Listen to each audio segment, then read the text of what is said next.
നമസ്കാരം.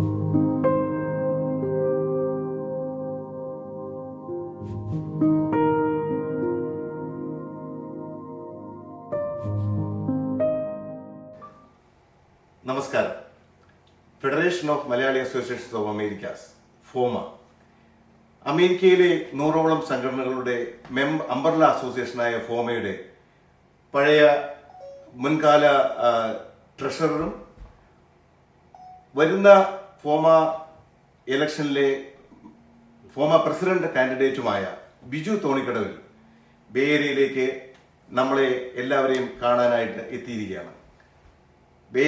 ഫോമയുടെ മെമ്പർ അസോസിയേഷന്റെ പേരിലും ഫോമ വെസ്റ്റേൺ റീജിയന്റെ പേരിലും ഞാൻ അദ്ദേഹത്തെ സ്നേഹപൂർവ്വം സ്വാഗതം ചെയ്യുന്നു.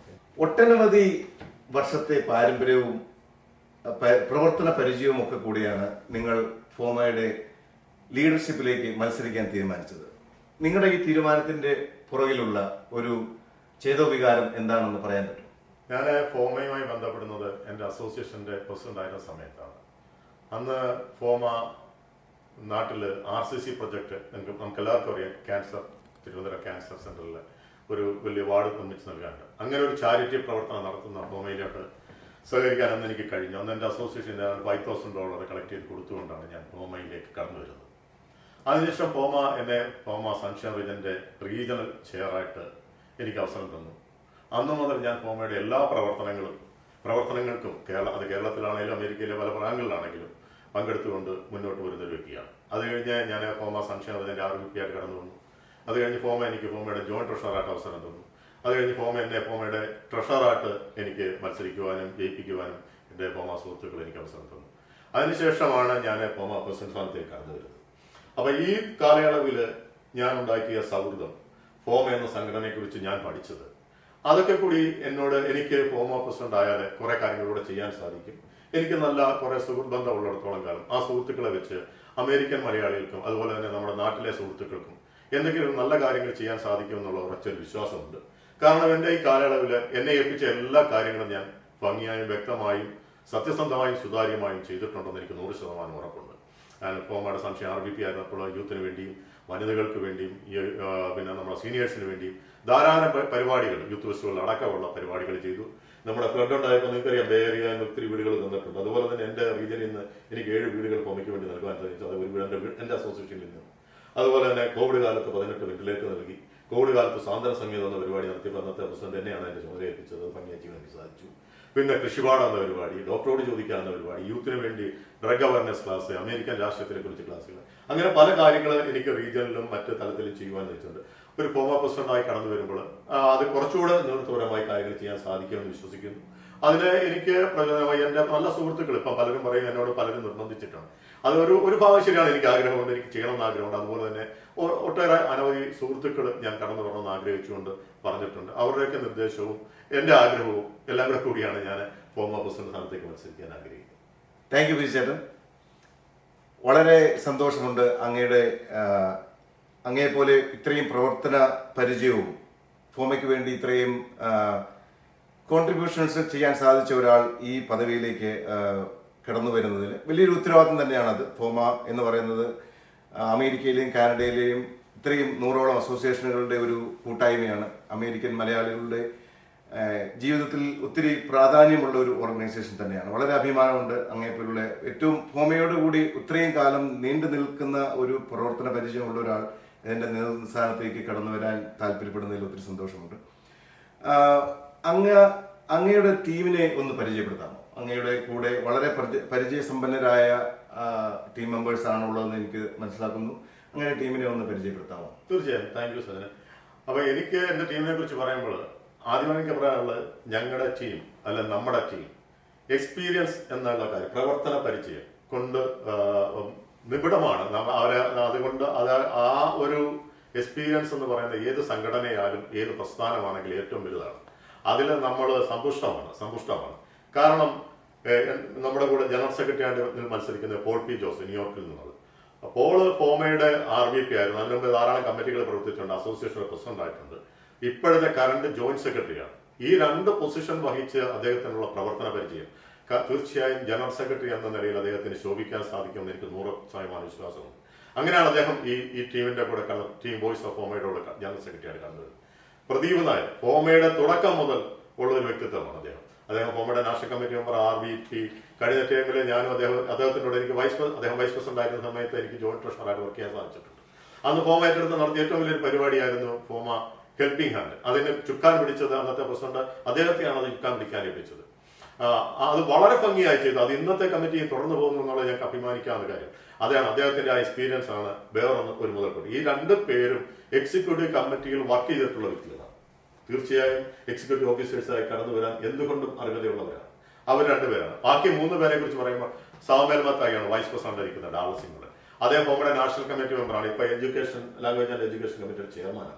അതുപോലെ തന്നെ ഫോമയുടെ ഡാളസ് കൺവെൻഷന്റെ ബ്രിട്ടൻ ജനറൽ ബോഡിയുടെ ചുക്കാൻ പിടിച്ച വ്യക്തിയാണ്.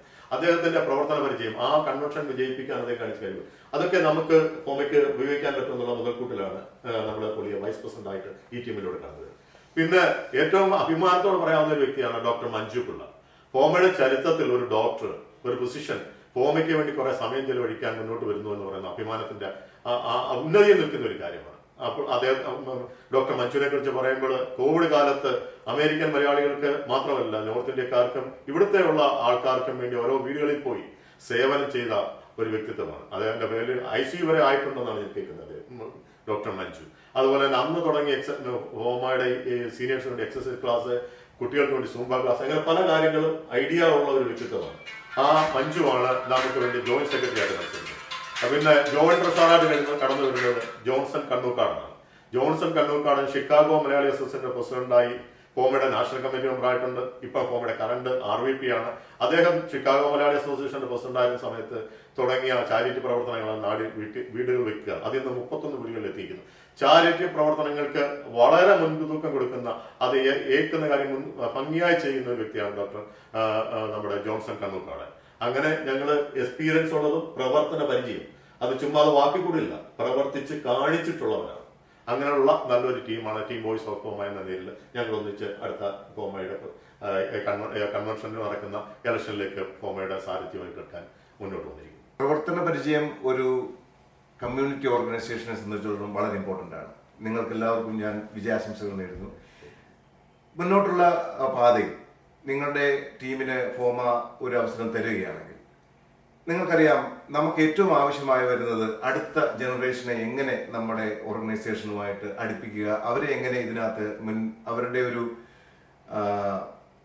ഒരു പ്രാതിനിധ്യം അതിനകത്ത് ഉറപ്പുവരുത്തുക എന്നുള്ളതാണ്. യൂത്തിന് വേണ്ടിയിട്ട് എന്ത് കാര്യങ്ങൾ ചെയ്യാനാണ് നിങ്ങൾക്ക് പ്ലാൻ ഉള്ളത്? ഇങ്ങനെ നിങ്ങളുടെ ഒരു ടീം നിങ്ങൾക്ക് ഒരവസരം കിട്ടുകയാണെങ്കിൽ യൂത്തിന് വേണ്ടി നിങ്ങൾ എന്തൊക്കെ കാര്യങ്ങൾ ചെയ്യാൻ സാധിക്കും? ഞാൻ യൂത്തിന് വേണ്ടി പറയുമ്പോൾ യൂത്തിന് വേണ്ടി അത് വനിതകളുടെ കൂടെ കൂട്ടി പറയാൻ ആഗ്രഹിക്കുന്നു.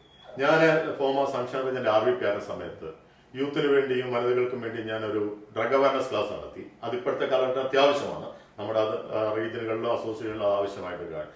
അതിനുപരിയായിട്ട് ഒരു അമേരിക്കൻ രാഷ്ട്രീയത്തെക്കുറിച്ച്, പൊളിറ്റിക്സിലേക്ക് കടന്നു വരാനൊരു ക്ലാസ് നടത്തി. അവിടെ ധാരാളം യൂത്തിനെ അവിടെ കൊണ്ടുവന്ന് പങ്കെടുപ്പിക്കാൻ എനിക്ക് അന്ന് സാധിച്ചു. അവിടെ വന്നിട്ടുള്ള ആൾക്കാർ, പല മേയർമാരും കൗൺസിലർമാരും ഒക്കെ വന്നു. അവർക്ക് വെറും കൊച്ചു കൊച്ചു രാജ്യങ്ങളിൽ നിന്ന് കടന്നു വന്ന് ഇവിടെ നിന്ന് അമേരിക്കൻ രാഷ്ട്രീയത്തിൽ വ്യക്തിമുദ്ര പതിപ്പിച്ചിട്ടുള്ള ആൾക്കാരാണ്. അവരന്ന് അവിടെ പറഞ്ഞത് ഞങ്ങളിലെ കൊച്ചു രാജ്യങ്ങളിൽ നിന്ന് വന്നു. പ്രത്യേകിച്ച് അതിൽ ഒത്തിരി വനിതകളുണ്ടായിരുന്നു. ആ വനിതകൾ പറഞ്ഞ് ഞങ്ങളൊക്കെ വന്നിട്ടുണ്ട്. ഇന്ന് നമ്മുടെ വനിതകളെ കുറിച്ച് പറയുമ്പോൾ നമ്മുടെ വനിതകൾ അമേരിക്കയിൽ നിന്ന് ഇവിടെ വന്നു. ഇവരെല്ലാവരും എഡ്യൂക്കേറ്റഡ് ആയിട്ടുള്ള ആൾക്കാരാണ്. തീർച്ചയായും വനിതകൾക്ക് ആ രംഗത്തേക്ക് ശോഭിക്കാൻ സാധിക്കുന്ന വിശ്വസിക്കുന്നു. അതുപോലെ തന്നെ യൂത്തിനും ശോഭിക്കാൻ സാധിക്കുന്ന ഞാൻ വിശ്വസിക്കുന്നു. യൂത്തിന് അമേരിക്കൻ രാഷ്ട്രത്തിലേക്ക് കടന്നു വരുവാൻ ഒരു വഴിയൊരുക്കുവാൻ ഇന്ന് നമ്മുടെ പല ആൾക്കാരും അവിടെ ഇവിടെയൊക്കെ ആയിട്ട് അമേരിക്കൻ രാഷ്ട്രത്തിലേക്ക് കടന്നു വന്നിട്ടുണ്ട്. അവരെയൊക്കെ ഉൾക്കൊള്ളിച്ചുകൊണ്ട് അവർക്ക് ഒരു 1 ഡേ ക്ലാസ് സെമിനാർ നടത്താൻ ഞങ്ങൾ ആഗ്രഹിക്കുന്നുണ്ട്. അത് റീജിയനുകളിൽ നിന്ന് അസോസിയേഷനുകൾ ആൾക്കാരെ പിക്ക് ചെയ്ത് ഒരു അസോസിയേഷൻ കുറഞ്ഞത് 2 പേരെങ്കിലും പങ്കെടുപ്പിച്ചുകൊണ്ട് വിപുലമായിട്ടൊരു സെമിനാർ, അത് സെമിനാർ എന്ന് പറഞ്ഞാൽ അവരുടെ ഇഷ്ടപ്രകാരം, യൂത്തിന്റെ ഇഷ്ടപ്രകാരം അവർ ഐഡിയോളജി ഉള്ള കുറെ ടീം അംഗങ്ങളെ ഞാൻ കണ്ടെത്തിയിട്ടുണ്ട്. ഇപ്പം തന്നെ യൂത്തിലേക്ക് നല്ലൊരു കഴിവുള്ള കുറെ കുട്ടികൾ കടന്നു വന്നിട്ടുണ്ട്. അതുകൂടാതെ നല്ലൊരു യൂത്ത് കമ്മിറ്റി, എനിക്ക് മുൻപ് പ്രവർത്തിച്ച പരിചയമുള്ള കുറെ യൂത്ത് സുഹൃത്തുക്കളുണ്ട്. അവരിന്ന് പല രംഗത്തും ജോലിയിലൊക്കെ ആയിട്ടെങ്കിൽ പോലും അവര് യൂത്തിനെ മുന്നോട്ട് കൊണ്ടുവരാൻ എന്നെ സഹായിക്കാൻ നേരിട്ടുണ്ട്. അവരുടെ ആ കഴിവുകൾ, അവരുടെ ഐഡിയകൾ തീർച്ചയായും പ്രയോജനപ്പെടുത്തിക്കൊണ്ട് നമ്മൾ ചെയ്യും. അതിന് ഉദാഹരണമായിട്ട് ഞാൻ ട്രഷറായിരുന്ന സമയത്ത് താമ്പാല 200 കുട്ടികളെ പങ്കെടുപ്പിച്ചുകൊണ്ട് ഞങ്ങൾ ഒരു യൂത്തിന്റെ ഒരു പരിപാടി നടത്തി. അതുപോലെ തന്നെ വിപുലമായ പരിപാടികൾ യൂത്തിന് വേണ്ടി നടത്താൻ ഉദ്ദേശിക്കുന്നുണ്ട്. അതുപോലെ തന്നെ യൂത്തിന്റെ വേറൊരു കാര്യം പറഞ്ഞാൽ, ഞാൻ ഇന്ന് അമേരിക്കയിൽ അവിടെ ഇവിടെ നോൺ പ്രോഫിറ്റ് ഓർഗനൈസേഷനായിട്ട് നമ്മുടെ കുട്ടികൾക്ക് സ്കൂളിലും വലിയ വലിയ യൂണിവേഴ്സിറ്റികളിൽ അവസരം കിട്ടുന്നതിന് വേണ്ടി സ്റ്റഡി ക്ലാസ്സുകൾ അതുപോലെ സെമിനാറുകളൊക്കെ നടക്കുന്നുണ്ട്. ഏറിയാലും അടുത്തൊരു സെമിനാർ വരുന്നുണ്ട് ഞാൻ കേട്ടിട്ടുണ്ട്. അവരുമായിട്ട് ഞാൻ ഓൾറെഡി സംസാരിച്ചിട്ടുണ്ട്. അവര് ഫോം എന്ന വലിയ പ്ലാറ്റ്ഫോമിൽ അത് നമ്മളുമായിട്ട് പങ്കുവെക്കാനും ഷെയർ ചെയ്യാൻ തയ്യാറാണ്. തീർച്ചയായും അങ്ങനെയുള്ള നല്ല നല്ല ഐഡിയകൾ കൊണ്ടുവന്ന് യൂത്തിനെ കൂടുതൽ അടുപ്പിക്കാനും അവർക്ക് ഇഷ്ടമുള്ള കാര്യങ്ങൾ ഫോമയിലൂടെ അല്ലെങ്കിൽ മലയാളി സമൂഹത്തിലൂടെ അവർക്ക് പറഞ്ഞു കൊടുക്കാനും അതുവഴി ഫോമ എന്ന സംഘടനയും അമേരിക്കൻ മലയാളികളുടെ യുവാക്കളെ നമ്മുടെ കലയും സംസ്കാരവും ഭാഷയും നമ്മുടെ സംസ്കാരവും അവരിലേക്ക് എത്തിക്കുവാൻ ശ്രമിക്കും. അതാണ് നമുക്ക് വിചാരിക്കുക. നമ്മളൊക്കെ ജീവിതത്തിലെ വേറൊരു സ്റ്റേജിലേക്ക്, അതായത് എല്ലാവരും നമ്മുടെ യൂത്ത് അല്ലെങ്കിൽ യങ് കാലഘട്ടം കഴിഞ്ഞ് റിട്ടയർമെന്റിലേക്കൊക്കെ ചിന്തിക്കുന്ന ഒരു കാലഘട്ടത്തിലേക്ക് നമ്മുടെ ജനറേഷൻ എത്തിക്കൊണ്ടിരിക്കുകയാണ്. പലരും കൺഫ്യൂസ്ഡ് ആണ്. എവിടെ നിൽക്കും, ഇന്ത്യയിൽ പോകണോ, ഇവിടെ നിൽക്കണോ, മക്കളുടെ കൂടെ നിൽക്കണോ, പല കാര്യങ്ങളുണ്ട്. ഇപ്പം ഞങ്ങൾ അഭിമാനപൂർവ്വം പറയാം, ബേ മലയാളി, ഞാൻ റെപ്രസെന്റ് ചെയ്യുന്ന ഒരു ഓർഗനൈസേഷനാണ് ബേ മലയാളി. ഞങ്ങൾക്ക് ഒരു 2040 വിഷനായിട്ട് പല കാര്യങ്ങൾ സീനിയർ സിറ്റിസൺസിന് വേണ്ടിയിട്ട് അല്ലെങ്കിൽ ഓൾഡ് ഏജ് ഫാമിലിക്ക് വേണ്ടിയിട്ട് ചെയ്യണമെന്നുണ്ട്. ഫോമ ഞങ്ങളൊരു റീജിയണൽ രീതിയിൽ അങ്ങനെ ചിന്തിക്കുന്നു. പക്ഷേ FOMAA it's a bigger umbrella organisation. നിങ്ങളൊരു അവസരം കിട്ടുകയാണെങ്കിൽ എന്ത് കാര്യങ്ങളാണ് ഒരു സീനിയർ സിറ്റിസന് വേണ്ടി നിങ്ങൾക്ക് ചെയ്യാൻ സാധിക്കുന്നത്? അത് തന്നെയാണ് ഞങ്ങളും ആലോചിച്ചത്. ഇപ്പം ഫോമ എന്ന വലിയ ഓർഗനൈസേഷന്റെ കീഴിൽ ഇപ്പോഴത്തെ കണ്ടീഷനിൽ നമുക്ക് 12 റീജിയനുണ്ട്. അത് ഇപ്പം 3-4 പുതിയ റീജിയനിലൂടെ കടന്നു വരുന്നു. അപ്പോൾ റീജിയനുകളുടെ ചുമതലയിൽ അസോസിയേഷനുകളിലേക്കുള്ള വിശ്വാസം എടുത്തുകൊണ്ട് നമ്മൾ സീനിയർ സിറ്റിസന്റെ ഒരു കൂട്ടായ്മ ഉണ്ടാക്കാൻ ആഗ്രഹിക്കുന്നുണ്ട്. നമ്മൾ ഫോമയുടെ കൺവെൻഷൻ നടന്നു. അതുപോലെ നമ്മൾ കഴിഞ്ഞ വനിതകൾക്ക് വേണ്ടി കൺവെൻഷൻ നടത്തി. അടുത്ത സീനിയേഴ്സിന് വേണ്ടി ഒരു കൺവെൻഷൻ. അത് വേറൊരു കൺവെൻഷൻ അല്ല. അവരുടെ വാസനകളെ ഉണർത്തി അവർക്ക് ഒത്തുകൂടി പഴയ സുഹൃത്തുക്കളെ ഒന്നിച്ചു കാണുവാനും അതുപോലെ തന്നെ അവരുടെ ശാരീരികവും മാനസികവുമായ ഉന്നമനത്തിന് വേണ്ടി അവർക്ക് വേണ്ട എക്സസൈസുകൾ, ഒരു മാസത്തിൽ ഒരു എക്സസൈസ് ക്ലാസ്, അവരുടെ മെഡിക്കേഡ് അങ്ങനെയുള്ള കാര്യങ്ങളെ കുറിച്ചുള്ള അറിവ് പറഞ്ഞു കൊടുക്കുക. അങ്ങനെ അവർക്ക് വേണ്ട പല കാര്യങ്ങൾ ഉൾക്കൊള്ളിച്ചുകൊണ്ട് മാസത്തിൽ ഒരിക്കലെങ്കിലും അവർ ഒത്തുചേർന്ന ഒരു പരിപാടി നടത്തത്ത രീതിയിൽ ഓരോ റീജിയനുകളെ സംഘടിപ്പിച്ചുകൊണ്ട് പിന്നെ നാഷണൽ ലെവലിൽ സംഘടിപ്പിച്ചുകൊണ്ട് അവർക്ക് ചെയ്യാൻ സാധിക്കും. എനിക്കതിന് പ്രചോദനം തന്നെ നമ്മുടെ ഡോക്ടർ മഞ്ജു ആ കോവിഡ് കാലത്ത് എക്സസൈസ് ക്ലാസ്സുകൾ തുടങ്ങി. അത് ഇന്നും തുടരുന്നുണ്ട്. അത് അവരൊരു അസോസിയേഷനിൽ അല്ലെങ്കിൽ ആ ഒരു പ്രദേശത്ത് മാത്രം. അത് നാഷണൽ ലെവലിലും റീജിയണൽ ലെവലിലും വിപുലീകരിക്കാൻ ഞങ്ങൾ ആഗ്രഹിക്കുന്നു. അത് സീനിയേഴ്സിന് ചുമ്മാതെ വീട്ടിലിരിക്കുന്നവർക്ക് പുതിയ കുറെ ആൾക്കാരെ പരിചയപ്പെടുവാനും അവർ തമ്മിലൊരു നെറ്റ്വർക്ക് കണക്ഷൻ ഉണ്ടാക്കുവാനും അവരുടെ ആവശ്യങ്ങൾ വരുമ്പോൾ സംസാരിക്കുവാനും പിന്നെ അതിന്റെ ഒരു ഫൈനൽ ആയിട്ടൊരു നമ്മൾ വൺ ഡേ ഒരു കൺവെൻഷൻ പോലെ അവരെയൊക്കെ ഒരു കൂടാനും ഒരു അവസരം ഉണ്ടാക്കണമെന്ന് ആഗ്രഹിക്കുന്നുണ്ട്. തീർച്ചയായും സീനിയേഴ്സാണ്, ഫോമയുടെ പഴയ കാലത്തുള്ളവരാണ് ഇതൊക്കെ ഉണ്ടാക്കിയത്. അവരുടെയൊക്കെ തുടർച്ചയാണ് നമ്മളൊക്കെ വരുന്നത്. തീർച്ചയായും അവരെ കൺസിഡർ ചെയ്ത് മുന്നോട്ട് പോകണമെന്ന് നമ്മൾ. മെമ്പർ അസോസിയേഷനുകളാണ് ഫോമയുടെ ജീവനാടി എന്ന് പറയുന്നത്. ഈ നമ്മുടെ bay area, San Francisco bay ഏരിയയെ സംബന്ധിച്ചിടത്തോളം നമുക്ക് മലയാളി അസോസിയേഷനുകൾ വളരെ ആക്റ്റീവാണ്. അതുകൊണ്ട് തന്നെ ഫോമയുടെ വളരെ ഇൻറ്റൻസ് ആയ പ്രവർത്തനങ്ങൾ ഇവിടെ റിലേറ്റീവ്ലി കുറവാണ് കമ്പയർഡ് ടു അതർ റീജിയൻസ്. അതിൻ്റെ ഒരു കാരണം എന്താണെന്ന് വെച്ചാൽ റീജിയണൽ അസോസിയേഷനുകൾ എല്ലാ കാര്യങ്ങളും മുന്നിട്ട് നിന്ന് ചെയ്യുന്നു. ഞാൻ വളരെ ആക്റ്റീവായിട്ട് തന്നെ ഓർഗനൈസേഷനിൽ വർക്ക് ചെയ്യുന്ന ആളാണ്.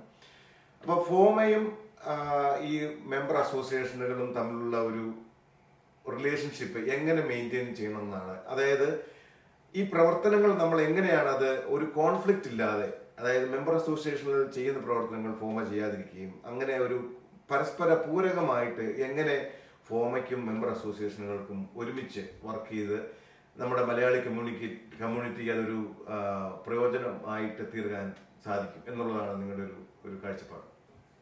ഭയങ്കരമായ ക്വസ്റ്റ്യൻ ആണത്. കാരണം പലയിടത്തും ഇന്ന് അനുഭവിക്കുന്ന ഒരു പ്രശ്നമാണ്. ഫോമയ്ക്ക് ഒരു പരിപാടി നടത്താൻ ഡേറ്റ് എടുക്കാൻ വളരെ പ്രയാസമാണ്. കാരണം മെമ്പർ അസോസിയേഷനുള്ള പരിപാടികളുണ്ട്. അത് കഴിഞ്ഞിട്ടേ നമുക്ക് ഫോമയുടെ പരിപാടി എടുക്കാൻ പറ്റുള്ളൂ. എന്തായാലും അസോസിയേഷനുള്ള ഫോമയുടെ നട്ടല്ല, അത് പറയാതിരിക്കാൻ പറ്റും. അസോസിയേഷനിലെ ഫോമയില്ല. ഒരു അസോസിയേഷന് ഒരു സ്പ്ലിറ്റ് ഉണ്ടാക്കാനോ ഒരു വോട്ടിന് വേണ്ടി അവിടെ ഒരാൾക്കാരെ തെളിക്കാനോ ഒന്നും എന്നെ സംബന്ധിച്ചുള്ള ഞാൻ മുതിരാറില്ല. അസോസിയേഷനുകളിലാണ് ഫോമയുടെ നട്ടല്ലെന്ന് വിശ്വസിക്കുക. കാരണം ഞാൻ റീജിയൻ തൊട്ട് പ്രവർത്തിച്ചുകൊണ്ട് എനിക്ക് നല്ലപോലെ അറിയാം.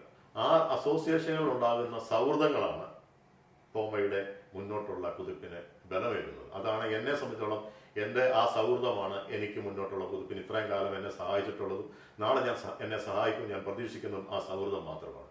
അപ്പോൾ ആ സൗഹൃദം ഉണ്ടെങ്കിൽ ഇങ്ങനെ ഒരു പ്രശ്നങ്ങൾ ഉണ്ടാകത്തില്ല. ഒരു അസോസിയേഷൻ ചുമ്മാ അസോസിയേഷൻ ഉണ്ടെന്ന് പറഞ്ഞു കഴിഞ്ഞാൽ അതിന്റെ തലപ്പത്തിരിക്കുന്ന ആളും ആ അസോസിയേഷന്റെ കാലാകാലങ്ങളിൽ തലപ്പത്ത് വരുന്ന ആൾക്കാരുമായിട്ട് നല്ലൊരു ബന്ധമുണ്ടെങ്കിൽ ഒരു പ്രശ്നങ്ങളും അവിടെ. അത് ആലോചിച്ച് അങ്ങോട്ടും ഇങ്ങോട്ട് കമ്മ്യൂണിക്കേറ്റ് ചെയ്ത് ദിവസങ്ങൾ തീരുമാനിച്ച് എന്ത് പരിപാടി ഇവിടെ നടത്തണം എന്ന് തീരുമാനിക്കുവാൻ ഫോമയ്ക്ക് കഴിയും. പ്രത്യേകിച്ച് അതാത് റീജിയനിൽ ഇപ്പൊ താങ്കൾ ഫോമയുടെ ഇവിടുത്തെ റീജിയന്റെ RVP ആയിട്ട് കടന്നു വരുന്നത്, കൺഗ്രാജുലേഷൻ, ഓൾ ദ ബെസ്റ്റ്. അപ്പൊ താങ്കളെ പോലുള്ള ആ പരിചയമുള്ള ആൾക്കാർ കടന്നു വരുമ്പോൾ അപ്പൊ അവിടെയുള്ള അസോസിയേഷൻ ആൾക്കാരുമായിട്ട് ബന്ധപ്പെട്ടിട്ട് എന്ത് പരിപാടിക്ക് ഫോമയ്ക്ക് നടത്താൻ പറ്റും, എന്ത് പരിപാടി അസോസിയേഷൻ നടത്താൻ പറ്റും, അവിടെ ഒരു കോൺഫ്ലിക്റ്റ് ഇല്ലാതെ എല്ലാവരെയും ഒന്നിപ്പിച്ച് കൊണ്ടുപോകാൻ കഴിയും. അതിന് താങ്കൾക്ക് കഴിയുമെന്ന് എനിക്ക് ഉറച്ച വിശ്വാസമുണ്ട്. അങ്ങനെ തന്നെ ആയിരിക്കണം ഫോമയുടെ മറ്റുള്ള അസോസിയേഷനുകൾ, മറ്റുള്ള റീജിയനുകൾ, മറ്റുള്ള നേതാക്കന്മാർ. ആ രീതിയിലായിരിക്കണം എൻ്റെ കാഴ്ചപ്പാട്. അതാണ് അതിനെ ഞാൻ പറഞ്ഞില്ലേ, എല്ലാ സൗഹൃദവും ഉള്ളതുകൊണ്ട് സൗഹൃദം ഉള്ളപ്പോൾ തുറന്ന് സംസാരിക്കുവാൻ ആൾക്കാർ മുതിരും. ഇന്നത് നടത്തിയാൽ ശരിയാവില്ല, ഇന്നത് നടത്തിയാൽ ശരിയാകും. അവരുടെ ആ മനസ്സ് അല്ലെങ്കിൽ അവരുടെ അറിവ് എടുത്തുകൊണ്ട് അവരെ കൂടെ വിശ്വാസം എടുത്തുകൊണ്ട് തീർച്ചയായും കാര്യങ്ങൾ ചെയ്യും. അപ്പോൾ ഒരു കുഴപ്പമില്ലാതെ പോകുന്നതാണ് ഞാൻ വിശ്വസിക്കുന്നത്. ഫോമയുടെ നാഷണൽ കമ്മിറ്റി മെമ്പറാണ്. കഴിഞ്ഞ ജനറൽ ബോഡിയിൽ ഫോമ ബൈലോ അപ്ഡേറ്റ് ചെയ്തിട്ടുണ്ട്. അപ്പം ആ ബൈലോ പ്രകാരം ഫോമയുടെ മെമ്പർ അസോസിയേഷനുകളോ ഡെലിഗേറ്റായി വരുന്നവരോ യാതൊരു വിധത്തിലുള്ള ഫൈനാൻഷ്യൽ ഗെയിൻ എടുത്തുകൊണ്ട് അവരെ വോട്ടിന് വേണ്ടിയിട്ട് ഫൈനാൻഷ്യൽ ഗെയിൻ അങ്ങോട്ടും ഇങ്ങോട്ടും എടുക്കാൻ പാടില്ല എന്നുള്ളൊരു ബൈലോ നമ്മൾ പാസ്സാക്കിയിട്ടുണ്ട്. വളരെ സങ്കടമുണ്ട് പലപ്പോഴും എനിക്കിത് കാണേണ്ടി വന്നത്. അതായത് നമ്മുടെ മുമ്പിൽ തന്നെ കാണുന്നുണ്ട് ഓർഗനൈസേഷനുകൾ ഈ മത്സരിക്കാൻ വരുന്ന കാൻഡിഡേറ്റുകളുടെ കയ്യിൽ നിന്ന് പൈസ മേടിക്കുകയും അതേപോലെ തന്നെ കൺവെൻഷന് വേണ്ടിയിട്ട് ഉള്ള അവരുടെ ചെലവുകൾ വഹിക്കാനായിട്ട് നിർബന്ധിക്കുകയും ഒക്കെ ചെയ്യുന്നത്. എന്നെ സംബന്ധിച്ചിടത്തോളം ഫോമ ഒരു കമ്മ്യൂണിറ്റി സർവീസാണ്. അതൊരു പദവിയോ പത്രാസോ ഒന്നുമല്ല, അതൊരു സർവീസാണ്. നമ്മൾ സമയവും താല്പര്യവും ഉള്ളവർ അതിനായിട്ട് കടന്നു വരുന്നു, കഴിവുള്ളവർ കടന്നു വരുന്നു. ഇതൊരു നാഷണൽ ഓർഗനൈസേഷൻ ആയതുകൊണ്ട് ഒത്തിരി ആൾക്കാർ ചിലപ്പോൾ അതിനകത്ത് ഇൻട്രസ്റ്റ് ഉണ്ടാകും. അപ്പോൾ ഇലക്ഷൻ വരുന്നു, സ്വാഭാവികം നല്ല കഴിവുള്ളവർ മുന്നോട്ട് വരണം. പക്ഷെ അതിനകത്തൊരു മണിയുടെ കണ്ടന്റ് വരുന്നത് വളരെ വളരെ സങ്കടകരമായ കാര്യമാണ്. കാരണം എന്ന് വെച്ചാൽ അപ്പം ആ ഒരു സാമ്പത്തികമില്ലാത്ത ഒരു കാൻഡിഡേറ്റിന് അവിടെ മുന്നോട്ട് വരാൻ സാധിക്കാത്ത ഒരു സാഹചര്യം അവിടെ കഴിഞ്ഞ വർഷങ്ങളിൽ ഞാൻ കണ്ടിട്ടുണ്ട്. ഫോമയുടെ രജിസ്ട്രേഷനിലൊക്കെ കൺവെൻഷൻ രജിസ്ട്രേഷനിലൊക്കെ ചെയർമാനായിട്ട് വർക്ക് ചെയ്തിട്ടുള്ള ആളാണ്. അതുകൊണ്ട് തന്നെ എനിക്ക് കൃത്യമായിട്ട് അറിയാം ഒത്തിരി മാൽ പ്രാക്ടീസുകൾ ആ രീതിയിൽ നടക്കുന്നുണ്ട്. അതൊരു നല്ല കീഴ്വഴക്കമാണെന്ന് എനിക്ക് തോന്നിയിട്ടില്ല. എന്തായാലും കഴിഞ്ഞ നാഷണൽ കമ്മിറ്റി പുതിയൊരു ബൈലോ ചേഞ്ച് കൊണ്ടുവന്നിട്ടുണ്ട്. വളരെ സാധാരണമായ ഒരു കാര്യമാണ്. ആ ഒരു കാര്യത്തെപ്പറ്റി നിങ്ങൾക്ക് എന്തെങ്കിലും അഭിപ്രായം പറയാനുണ്ടോ? ഏത് കാലങ്ങളിലും ഫോമയുടെ ഇലക്ഷൻ വരുമ്പോൾ സ്ഥാനാർത്ഥികൾ നേരിടുന്ന ഒരു വിഷയം തന്നെയാണിത്. അത് സജൻ പറഞ്ഞ പോലെ ഇല്ലാത്തവന് ഫോമയുടെ പ്രസിഡന്റായിട്ടോ സെക്രട്ടറി ആയിട്ടോ കടന്നു വരാൻ വളരെ ബുദ്ധിമുട്ടാണ് എന്നെ പോലുള്ളവർക്ക്. നമ്മൾ അപ്പം ഇങ്ങനെ ഒരു ബൈലോ ചേഞ്ച് വന്നത് പലരുടെയും വികാരത്തെ മാനിച്ചുകൊണ്ടാണ്. അങ്ങനെ ബൈലോ ചേഞ്ച് ചെയ്ത കമ്മിറ്റിയോടും ബൈലോ കമ്മിറ്റിയോടും ഒക്കെ ഞാൻ പ്രത്യേകം നന്ദി പറയുന്നു. എങ്കിൽ പോലും ഇത് നമ്മുടെ അസോസിയേഷനുകളിൽ എത്ര കണ്ട് എത്തിയിട്ടുണ്ടെന്ന് അറിയില്ല. കാരണം ഇതിൻ്റെ അകത്ത് ഞാൻ മനസ്സിലാക്കുന്നത് അസോസിയേഷനുകൾ ഫോമയുമായിട്ടുള്ള ബന്ധം കുറവായതുകൊണ്ട് ഒരു അസോസിയേഷൻ ഉണ്ടാക്കി അവിടുന്ന് കുറെ ആൾക്കാർ അല്ലെങ്കിൽ ആ വോട്ട് വിറ്റ് അല്ലെങ്കിൽ കുറെ പേർ കാശ് മേടിച്ചു. ആ ഫോമയുമായിട്ട് അടുത്ത അസോസിയേഷനിലെ ആൾക്കാർക്ക് ബന്ധമുണ്ടെങ്കിൽ തീർച്ചയായും അവർ ആ സംഘടനയെ സ്നേഹിച്ച് പറഞ്ഞ പോലെ അതൊരു കമ്മ്യൂണിറ്റി സർവീസാണ്. അല്ലാതെ വേറൊരാളുടെ കാശ് മേടിച്ചിട്ട് പോയി എൻ്റെ വോട്ടവകാശം ഞാൻ പണയം വെക്കുകയല്ല. ഒരു കമ്മ്യൂണിറ്റിക്ക് വേണ്ടി പ്രവർത്തിക്കുന്ന ആളിനെ കണ്ടെത്തി വോട്ട് ചെയ്യാൻ വേണ്ടി, എനിക്ക് സ്വാതന്ത്ര്യമായി ചിന്തിച്ച് വോട്ട് ചെയ്യാൻ വേണ്ടി ഒരു അവസരം ഉണ്ടാകുന്നത് ആയിരിക്കണം നല്ലത് എന്ന് ചിന്തിക്കണം എന്നാണ് ഞാൻ എൻ്റെ ഒരു എളിയ നമ്മുടെ സുഹൃത്തുക്കളോട് പറയാനുള്ളത്. കാരണം ദൈവം നമുക്ക് ഈ രാജ്യത്ത് വരാൻ അവസരം തന്നു. ദൈവസഹായത്തിൽ നമ്മൾ എല്ലാവരും ജോലി ചെയ്യുന്നുണ്ട്. നമുക്കൊരു $10,000 2 വർഷം കൂടുമ്പോൾ എടുത്തൊരു കൺവെൻഷന് പോകാനില്ല എങ്കിൽ വലിയ സങ്കടമാണ്. പിന്നെ അവരുടെ ഭാഗത്ത് നിന്ന് ചിന്തിക്കും വേറെ ഉണ്ട്, എന്തിനു ഞാൻ ഇതിനു വേണ്ടി പോകുന്നു, എനിക്കെന്ത് കിട്ടുന്നു എന്ന് ചിന്തിക്കും. പക്ഷേ അതിന് ഉത്തരം താങ്കൾ തന്നെ പറഞ്ഞു, ഇതൊരു കമ്മ്യൂണിറ്റി സർവീസാണ്. ആ കമ്മ്യൂണിറ്റിയോട് സ്നേഹമുള്ളവർ സപ്പോർട്ട് ചെയ്യണമെന്ന് ആഗ്രഹിക്കുന്നവർ തീർച്ചയായും അതിലേക്ക് കടന്നു വരണം. എന്തായാലും ഇങ്ങനൊരു കമ്മിറ്റി ഇങ്ങനൊരു ബൈലോ തീരുമാനം എടുത്തത് നല്ലതാണ്. അത് എത്ര കണ്ട് പ്രാവർത്തികമാകുമെന്ന് നമുക്ക് കണ്ടു. ചേട്ടാ, താങ്ക് യു വെരി മച്ച്. ഞങ്ങളുടെ ബേ ഏരിയയിലേക്ക് ഇത്രയും ദൂരം കടന്നു വരാനും ഞങ്ങളെല്ലാം കാണാനും അങ്ങ് കാണിച്ച താല്പര്യത്തിനായിട്ട് ഒത്തിരി നന്ദി പറയുന്നു. എനിക്ക് മനസ്സിലാകുന്നത് നിങ്ങളുടെ എൻ്റെ ടീം ഇന്ന് ഇവിടെ ഉണ്ട്. അവരെല്ലാവരെയും ഞങ്ങൾ ഹൃദയപൂർവ്വം ബേ ഏരിയയിലെ ഫോമ മെമ്പർ അസോസിയേഷനുകളുടെ പേരിൽ ഞാൻ ഹൃദയപൂർവ്വം സ്വാഗതം ചെയ്യുകയാണ്. അവസാനമായിട്ട് എന്തെങ്കിലും ഒരു വാക്ക് ആഡ് ചെയ്യാനുണ്ടെങ്കിൽ പ്ലീസ്. Thank you again. എനിക്ക് ഇങ്ങനെ ഒരു അവസരം തന്നതിൽ താങ്ക് യു.